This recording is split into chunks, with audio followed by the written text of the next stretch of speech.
Hi there, this is Laurie Jinkins, and I'm doing my favorite video update of the year today. Every year when the governor starts signing bills, I talk to citizen activists who've been working on different kinds of legislation, sometimes for multiple years, and are down here today because their bill is being signed.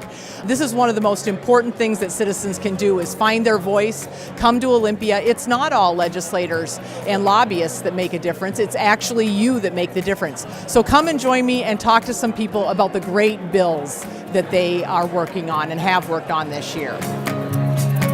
So I just happened upon some good friends of mine. They weren't good friends of mine before they started coming and lobbying in Olympia. I didn't even know them. But this has been one of the greatest things that's happened to me in the last two sessions, was meeting Doug and Nancy Reuter. Their bill is being signed today, and I want them to talk to you a little bit about what that bill does. Well, what this bill does is it gives parents and family members of severely mentally ill people the ability to appeal to a court when the designated mental health professionals won't hold their loved one for 72 hours for observation and evaluation.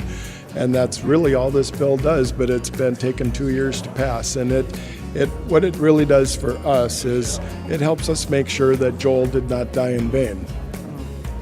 Thank you so much for the work that you've done. I'm wondering if you could just tell people what it was like to get involved in the legislative process here in Olympia. Well, it was all new for me. He used to be in the legislature in Minnesota, so he knew what to do. But I learned a lot, and it turned out to be a lot more difficult and a lot more ups and downs and twists and turns than I ever imagined. But in the end, it all worked out, and it's very fulfilling. And now you're here waiting for the governor to sign the bill. We are. It's an exciting day, not just for us, but for the whole state of Washington. Not only this bill, but the bill that you authored, the AOT bill. These are going to make huge strides for the mentally ill in this state. This is a big day for the state of Washington.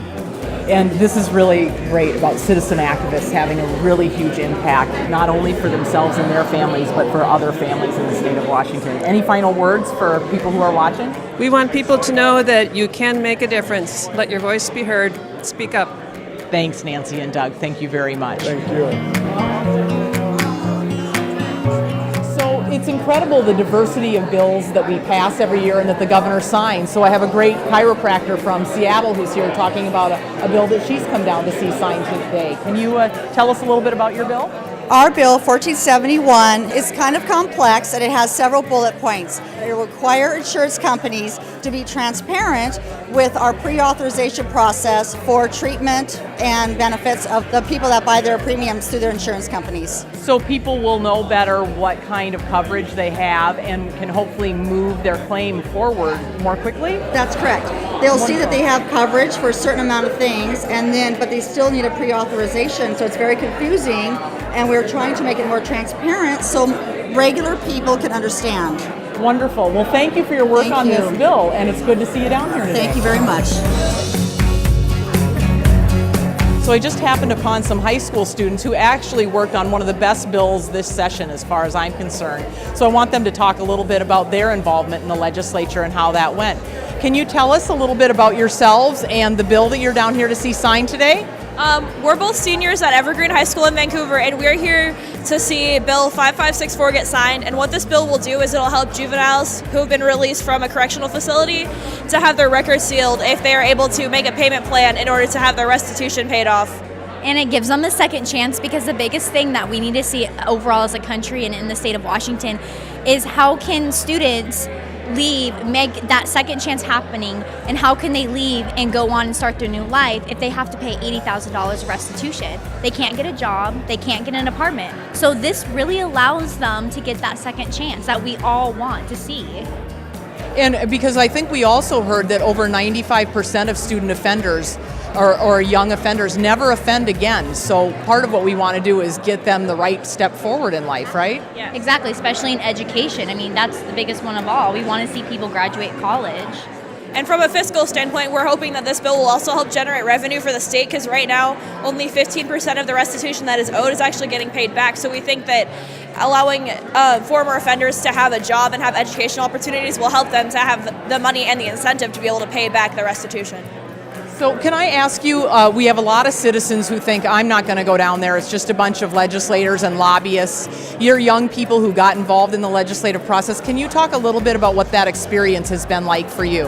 It's been really interesting. I mean, you don't even have to physically go all the way to the Capitol. You can just email people or call representatives to tell them about what you want them to do and how you want them to represent you. Like, I got so many emails back saying how helpful it was and how important it was that we were involved in telling them what we wanted. And so I think that was really fulfilling to see, like, the work that we did and the work that our partner class did at Greenhill, what we all did and how it paid off by getting this bill passed. And also it taught us the process too, like what's the steps, what's the first step you need to take, what does a lobbyist even mean, what does that do for you? So we learned the process not only for ourselves, but we learned how it happens in the state of Washington and how we can make a difference. I mean, it's not usual for a senior in high school to get a bill passed. But then again, since we worked at it, we knew the process, we knew who to contact, we knew how to contact. I mean, that's the biggest thing of all, is how do you contact a state legislator? So I would just say thank you so much for the work that you've done on this bill. And for those out there watching, here you go. We've got our seniors in high school who are teaching us, all of us, how to get involved in our political system and make a change in the world. So thank you. Thank you. I'm really excited to be here today to see the signing of House Bill 1450, which is assisted outpatient treatment for folks with mental illnesses, really expanding our ability to treat people in the community. This bill is really happening because we've had incredible citizen activists working on it. Can you talk a little bit about why this bill is so important to you? This bill is so important to me and other families who have a loved one who's affected by mental illness, because it allows us to help them get treatment before they get so seriously ill that severe damage has been done. And we're also grateful that this is an opportunity for the mental health system to save money and be more effective. And I think all over it's just a wonderful opportunity to make a step in the right direction on mental health. And so this is not the first year we've thought about this bill. It's been in the legislative process for many years. Can you talk to people a little bit about the persistence that it takes to keep on coming back and working on a bill like this? Yeah, I'm a member of NAMI, and I've been coming here for at least 3 years talking about assisted outpatient treatment and other issues that are important to us, and we're so glad to see that fruits of our labor and the reception we've got from the legislatures has been really helpful. Wonderful. Well, thank you so much for the incredible work you've done, and I'm excited to be at the bill signing with you today. Thank you so much. Thank you. So that was just a little taste of some of the citizen activists that come to Olympia every year and work on bills. You saw a great diversity of topics. So if there's any issue that's really important to you that you think we should be considering for a legislative intervention, please contact my office, come down here, make your voice heard, and that's what makes change. Thanks a lot.